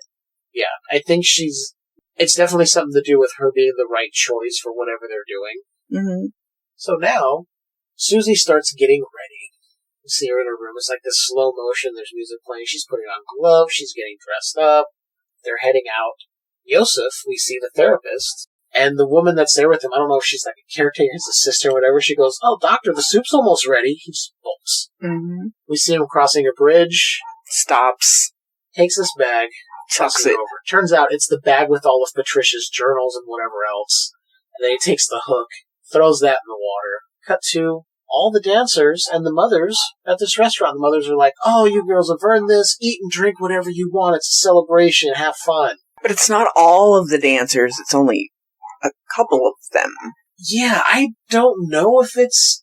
I can't tell, right? I can't tell. There's so many people in this movie. It's so we see the main dancer, and then I think the original jumper is there. Yes. And I think another girl is there too. There's a couple other girls with them, and it seems like each one is next to one or two mothers. Mm-hmm. And they're singing and...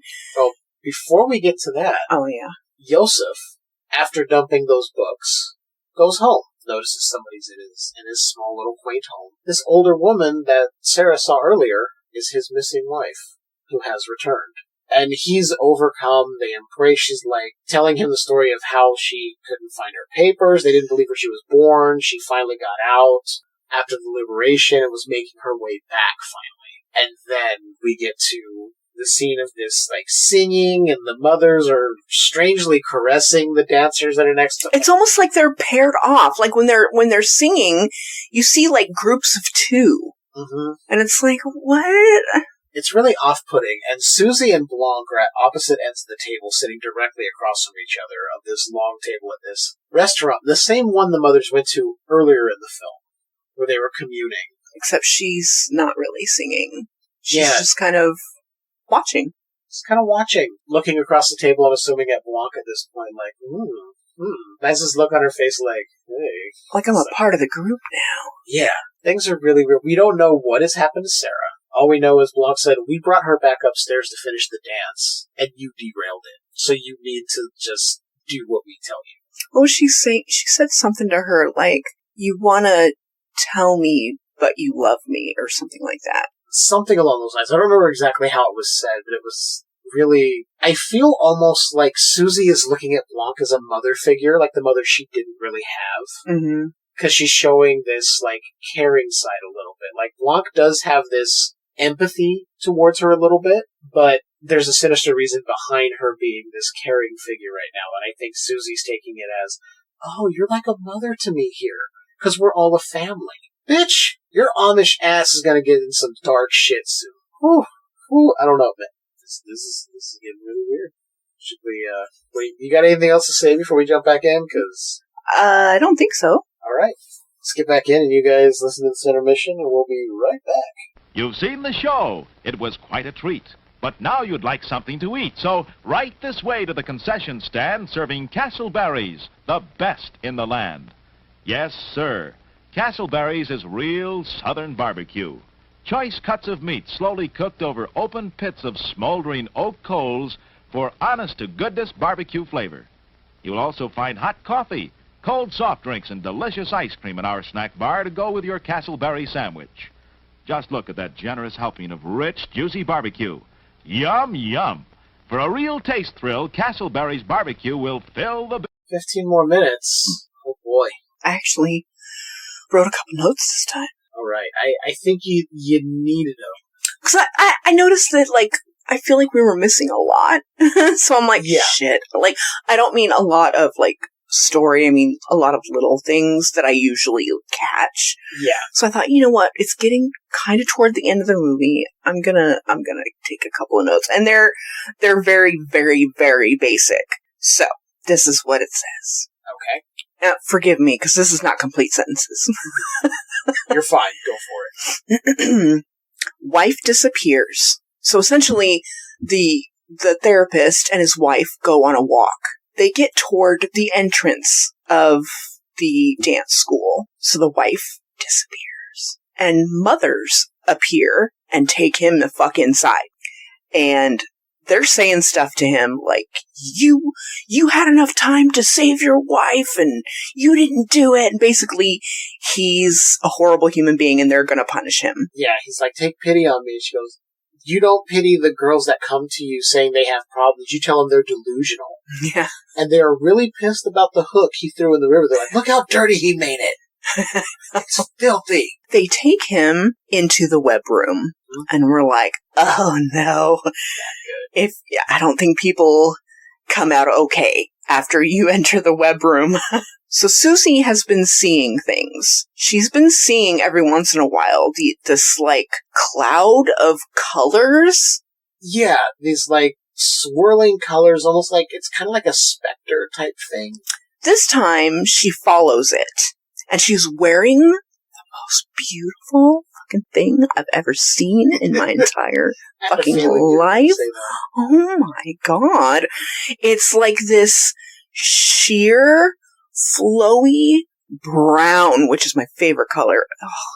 And it's like low, like deep V, low cut. Yeah. Oh god, that is such a sexy dress. She's naked underneath. Oh, she's naked. If you want to see some nakedness in this movie, I mean, there's tons of it for you. Tons. Mm-hmm. Full bush, everything. Okay. So she goes down this long, dark hallway, and a large door opens. She's apparently ready for the ceremony. Mm-hmm. Everyone is there and naked. I don't mean everyone. I mean, I can't really tell who exactly. I know a couple of the zombie girls are there. Yes. Some of the dancers. I think the entire dance company is down there. All of them? Okay. All of the dancers, all of the mothers are there. There's chanting, there's naked dancing. And the mothers are wearing hair. They are wearing outfits made of hair. I'm glad you got that, because I did not catch that. Like That's one of them was like a blonde hair. One of them was brown hair. I'm like, oh, ew. Ew, that's what they wanted the hair for. That's gross. Right? And they start hooking her friend. Sarah. They start hooking her with literally a hook and like removing entrails. And then we hear the therapist. He's like, I'm innocent. And it pans to him, and he's, this old man who's naked, and he's laying on the ground. He knows this is some fucked up shit. He's probably not going to survive. He's terrified. Well, apparently the oldest mother is there, the one with the glasses, and she is also naked, because everybody's naked there. And she has a really weird body that's got like tiny little hands and arms, and she's leaky? Yeah, it's not clear, but it looks like she was born with multiple conjoined twins, but just parts of them. There's like a little flappy arm off of one of her arms with a hand. It's really disturbing. And so Tilda Swinton's character's name is what? Madame Blanc. Okay, well, she says something's wrong. This isn't right. Well, the old lady, the mom, oh no, she starts like, she's doing something, and you see Madame Blanc like reach out like, no. And then all of a sudden her neck explodes of blood, and it's like, oh no. Yeah, and her head just lolls forward, and she just slumps over onto her knees. And then calls Susie's mom a false mother. Apparently, there's a dark creature person. I believe that is actually Mother Markos. That is Mother Markos. Too many mothers. Yeah. Okay. So the old lady, the old mother, to Susie says, "Who are you?" And the creature goes up to the old lady, gives her a little smooch. And the lady can you explain how she dies? Yeah. So, this old woman is asking Susie, I'm going to step back a bit, ask Susie, like, who are you? Susie goes, who was the mother you were anointed for? She goes, Mother Suspiriorum. Susie goes, I am she. And this dark creature, who I believe is Markos, comes over, kisses this old woman wearing these dark glasses. And then she starts kind of like going, making these noises. She's already been making these weird noises the entire time. Yeah. I missed half of what she said because it sounded like guttural clicks and stuff. She turns to one of the mothers who was there and like coughs, spits in her face a bunch of blood, and just kind of falls over dead. Yeah, and then she goes to one of the other mothers, and you can see the mother like going, oh fuck, but then she passes her and goes to a different mother. Kiss, explode. Goes to another mother, kiss, explode. And in between all of these, you're seeing someone just go, Markos! Goes to another one. And they're all exploding from the back of their heads are exploding. So it's just like they're splitting open, there's geysers of blood. This room is bathed in a red light, so you don't really get the contrast of the red against this like concrete, but it's really beautifully done. It really is.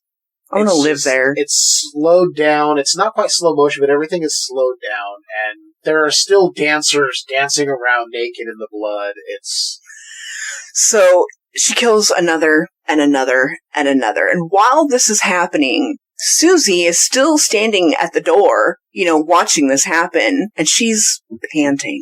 And she's like touching her chest. I don't mean grabbing her tits. I mean she's touching her chest. Yeah, like where her heart would be. Yeah, and you can tell she's feeling it. She's feeling it. And I didn't want to say it in the last break that we did. Mm-hmm. I suspected she was going to be a mother. Once I realized she could hear Mother Blanc, and she was like feeling okay about everything, and Mother Blanc loved her quote, I'm like, uh-oh, this isn't just another victim sacrifice for the witches. This is a mother replacement. Yeah. This is her becoming the new mother. I think what the ritual was supposed to be was her becoming the new vessel for Markos. Oh, okay. But she ended up becoming Mother Suspiriorum. Mm-hmm. And as this is all of this is happening, like these, I mean, it's gore. You hear a very peaceful Tom York. It's really well done because the music gives you, because this is her ascension to be a mother. So for her, this is a beautiful moment. Yeah. And then as she's touching her chest, she starts to kind of claw at it a little bit, and she tears the skin open, and she says, I am mother. And then she goes up to one of the zombies. What do you ask? The zombie says, to die. Boom. She kills her. Goes up to one of the other zombies. What do you ask? I ask to die. Boom. Dead. And also, the dancing is continuing while everyone is screaming because it's a bloodbath. So you've got half bloodbath, half dancing, and, got the screaming and Tom York, and it's kind of cool. And the only thing I don't like is I don't like how choppy the camera work is at that time. Yeah, it tends to cut. It's like a and I don't like that. I need it to be smooth. I don't know why they chose to do that. I don't know. It's not camera work that we've seen in any other part of the movie. No. I guess they felt for this it would add to the feeling of it. For me, it's just kind of like, okay. But then again, we're people who watch a lot of horror movies, and we pick apart a lot of camera movements and stuff and how things are shot, and we feel it should be a different way. Yeah. I did like the moment, and I don't think you had it in your notes, when Sarah is the last of the, I guess we could say bewitched zombie-type girls. 2 of them are now dead. Mm-hmm. Sarah kind of drops to her knees and is just looking up towards Susie. She goes, sweet child, what do you want? She says, die. Dead. Well, not yet. We don't know because we paused it before we see what happens. Susie's kind of embracing her from behind a little bit. It is yum, yum, yum. The majority of the movie, I'm not one of those people that likes long movies. Mm-hmm. I don't have the attention span for it. So I've been about this movie. It's good, but it's just, it's not my pace. And this last break, yum, yum, yum. They made you wait for a payoff that's like, oh, okay, all the little weird shit that's been amping up is definitely leading to something. I thought it would just be a whole bunch of little weird shit, but Yes, I'm so excited. I'm so happy. I do want to say Susie has this, like, smile on her face, this kind of, like, look of acceptance, and I'm just glad you see her start to get up. Madame Blanc looks away for a second, comes back. Susie's not there. Susie goes back to the dance academy, or the dance company, whatever, walks through the door, tosses her bag to the side, starts walking up the stairs to go to her room, taking off her gloves. She's essentially undressing as she's making her way to her room. She's standing in her room naked, and when she turns, then we see this colorful, swirly specter thing. And then that's where she's in the brown, sheer gown. Oof. And heading down to where everything we just talked about happened. But it's one of those things you see like, oh, she's undressing, she is ready. Oh, it's... the rest of this has got to be fucking crazy. So I say... Finish it out. We finish it out, and then we'll come back for final thoughts. Yeah. Got a little something extra for you guys to do this week. Oh, so, boy. Yeah. Talk to you guys in just a minute.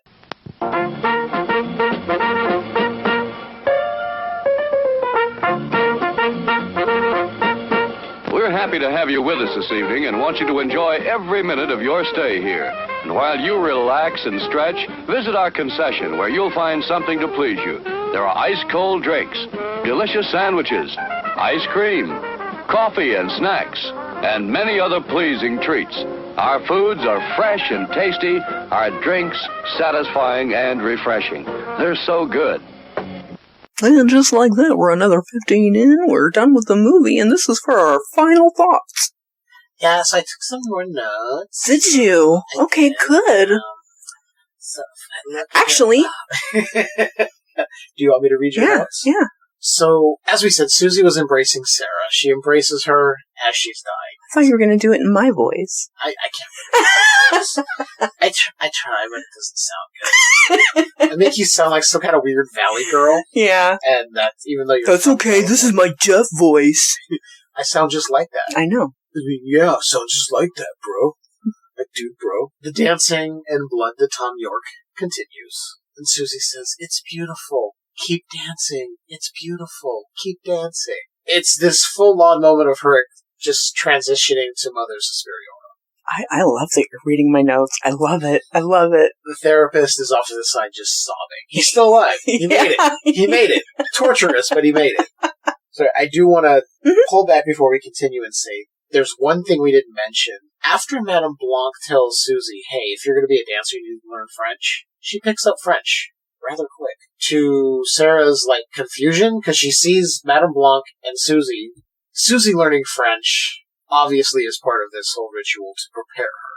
So as we cut to the front of the dance academy, and one of the mothers is helping Yosef outside. She's disheveled in a robe and heels, still has blood on her. He looks like he's about to just keel over, because he's just shuffling like, what the fuck did I just go through? She wishes him well, sings while he's walking away. Yeah. Cut to all of the dance. We see the dancers in all of their beds. They're bled near their mouths and on their faces, and they're just seem like they're still having some nightmares. Yeah. Therapist goes to his office, and he's just completely exhausted. Yeah. He sits down on the couch, looks at the picture of his wife, and just kind of hangs his head, just lets out a sigh. Dancers are coming downstairs the next day. They're like, oh, we had too much to drink. I thought they just got so drunk. They start stretching, and a woman comes in and says, hey, we have sad news. Madame Blanc has left the company. Cut to the ritual room. The mother's just picking up all this stuff and trying to clean up. They're like mopping the blood. The one who escorted Yosef outside goes over to Blanc and lifts her head up. And Blanc just kind of looks at her and blinks. And is like, huh? She's like, oh, shit. Almost like she's happy that Blanc isn't really dead. Well, yeah, I get it. What the fuck? Because she like just kind of looks at her like, can't do much here. Like, can you reattach my head, please?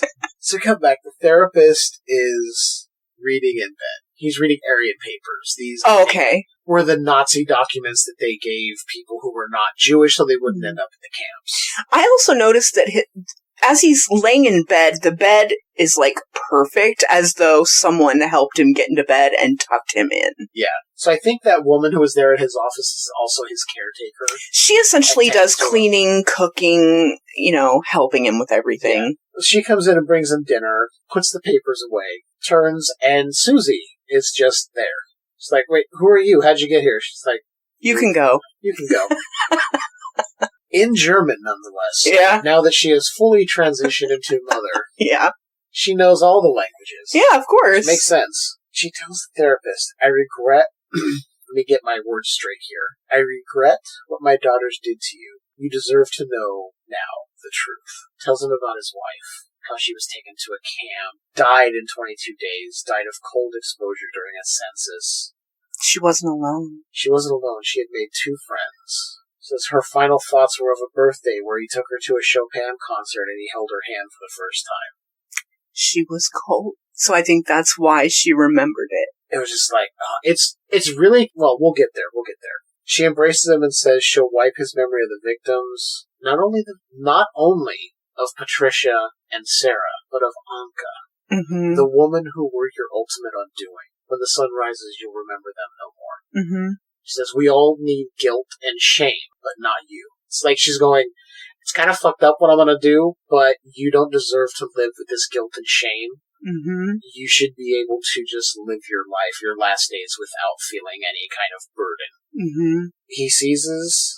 Susie's gone. The woman comes in, and the doctor goes, "Who are you?"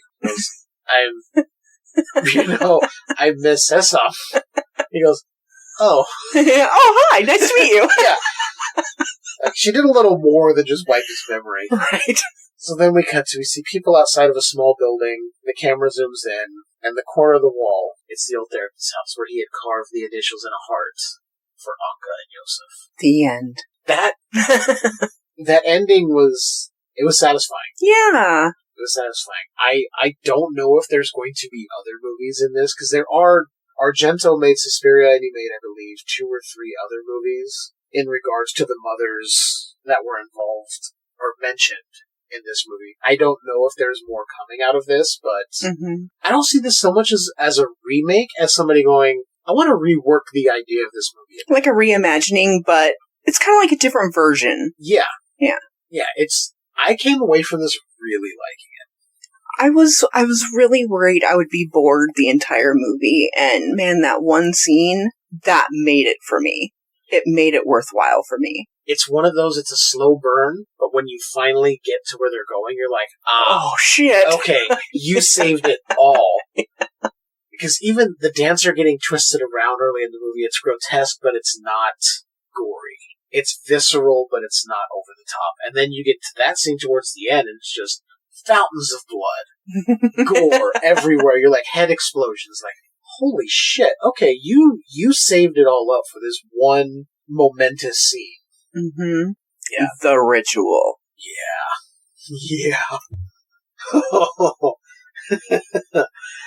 It's how did you ultimately feel at the end? So now you said that one scene sold you on it. Yeah. Like, would you ever rewatch this? Okay, the answer is yes, but it's not because it's something I find entertaining. I like a certain feel, and I don't know how to put words to this. It's something I've liked for a really long time. Certain, like, types of buildings and certain types of dresses, like Mother Blanc's dress, and like that brown dress, and Tilda Swinton in that character is just so yummy for my soul. I would watch the movie over, and this is one I'm going to watch over and over and over and over again. Not for the entertainment, but just because it gives my soul a yummy feeling. Okay. And like the dancing, not a lot of people know this about me because I don't tell people, but I've always kind of like wanted to be a dancer. So there's a lot of yummy soulness in this for me. It's satisfying in a number of ways for you. It gives you a lot of things that you like. Mm-hmm. Good. Now, I want to tell you something, because I knew about this going in, but I didn't want to say anything. Do you know who played Yosef, the old therapist? No. Tilda Swinton. Shut the fuck up. 100% raise my hand to whatever beings or whatever. God damn it. Yeah. What the fuck? Yeah. Fuck, now I have to watch it all over again. God damn it! I was waiting if you were going to pick it out, and I think you were just going, I don't know who this actor is, but he's really good. I wasn't thinking he was good. No. The only thing I was thinking of was the facial, like, prosthetics. I can tell when someone is made to look older. And so all I was thinking was, why are we doing this? What is the point of making him look older?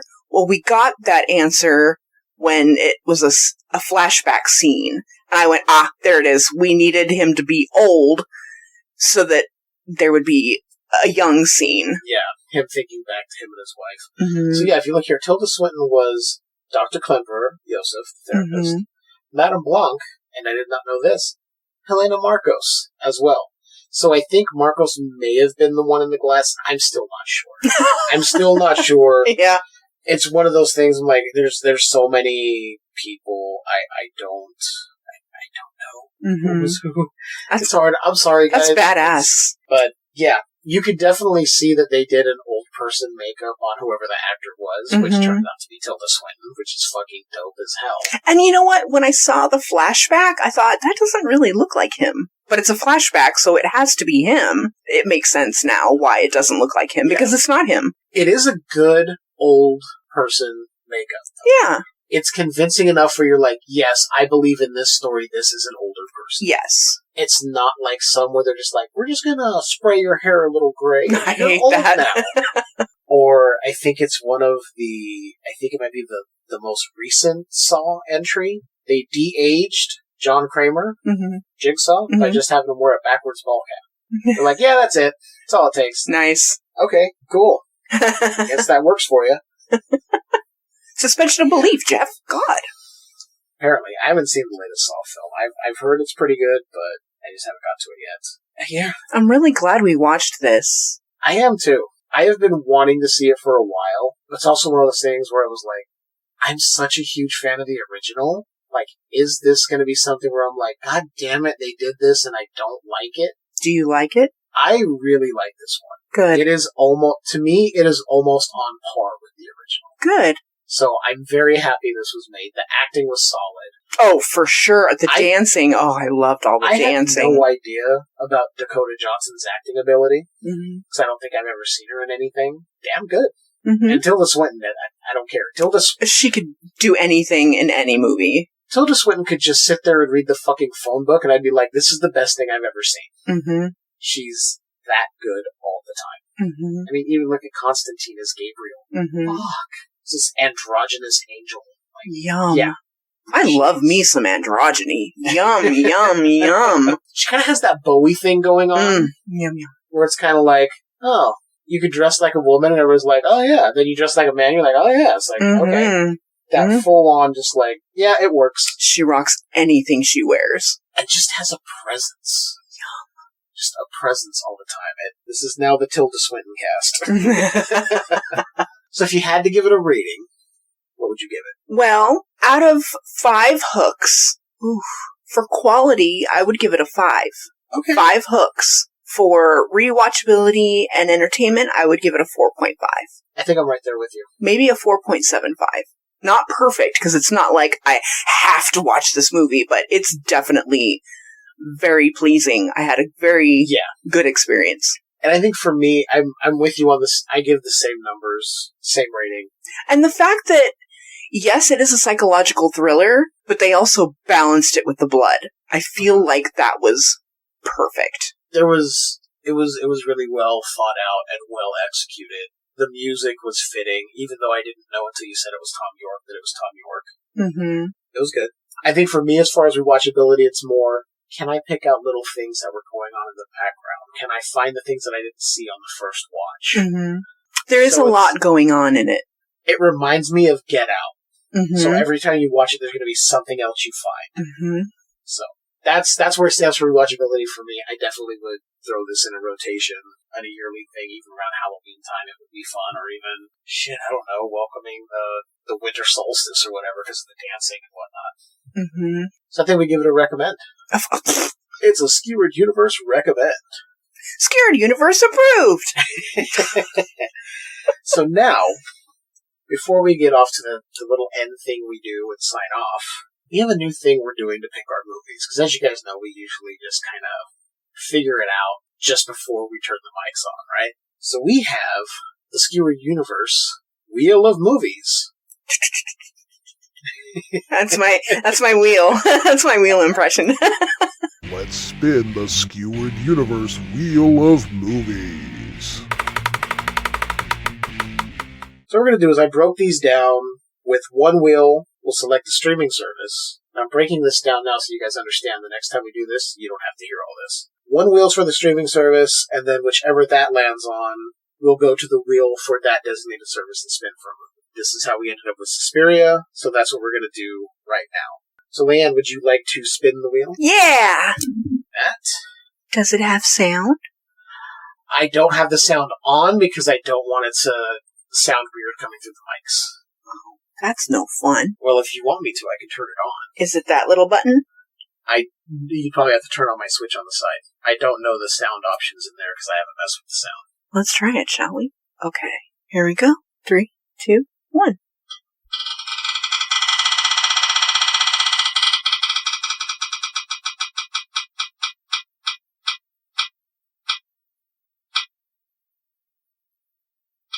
Peacock.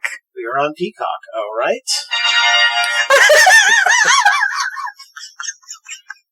So, now we will... I'm so sorry. It has ads, so that was another reason I keep the sound off. It's okay. We just have to wait for this stupid Candy Crush Saga ad to get by. I was trying to be charming with the sound. I just didn't pay for the full version. I think it was one of those, like, a No, why would you? And I'm like, fuck that. I'm not paying a subscription for an... No.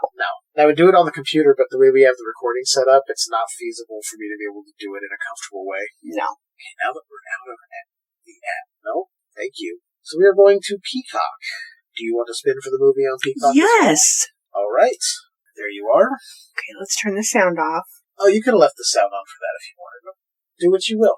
Oh, well, I think I'll continue to be charming. Okay, are we ready? We're ready. 3, 2, 1.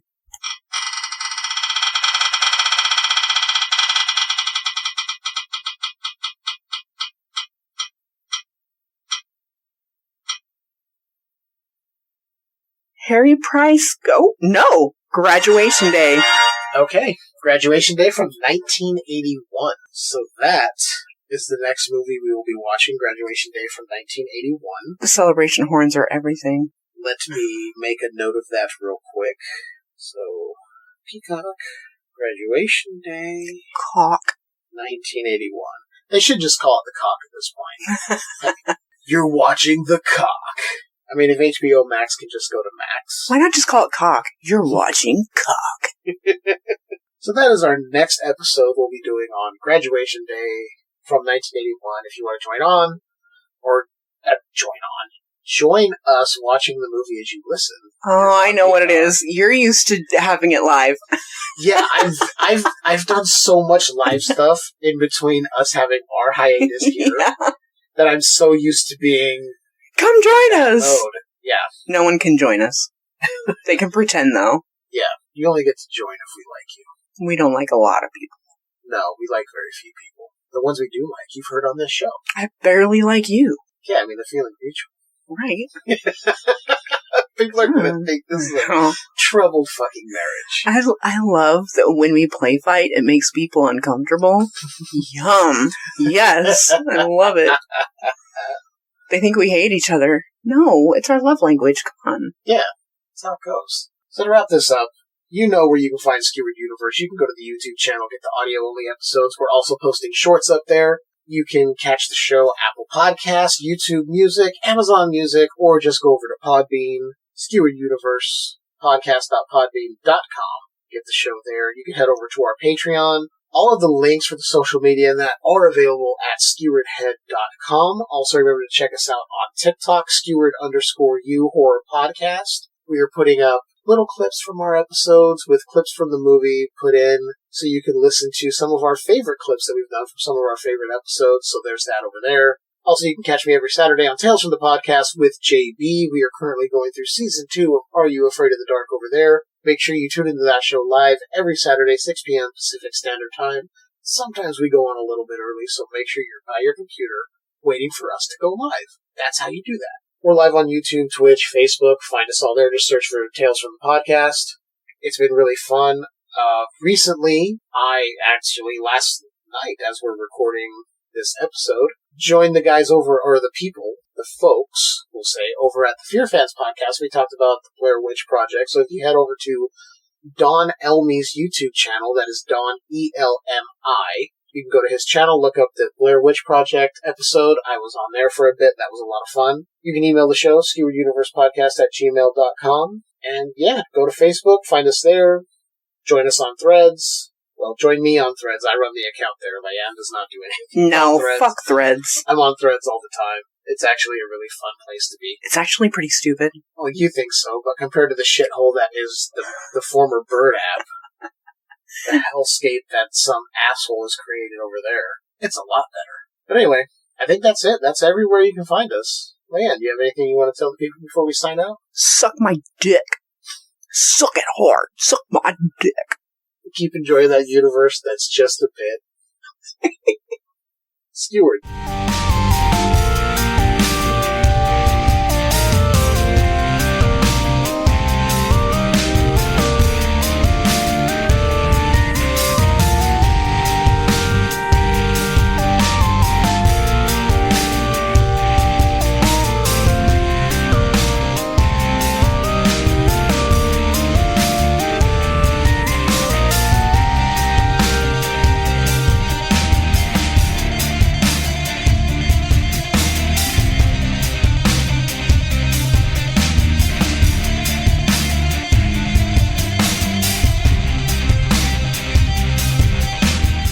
She's leaky?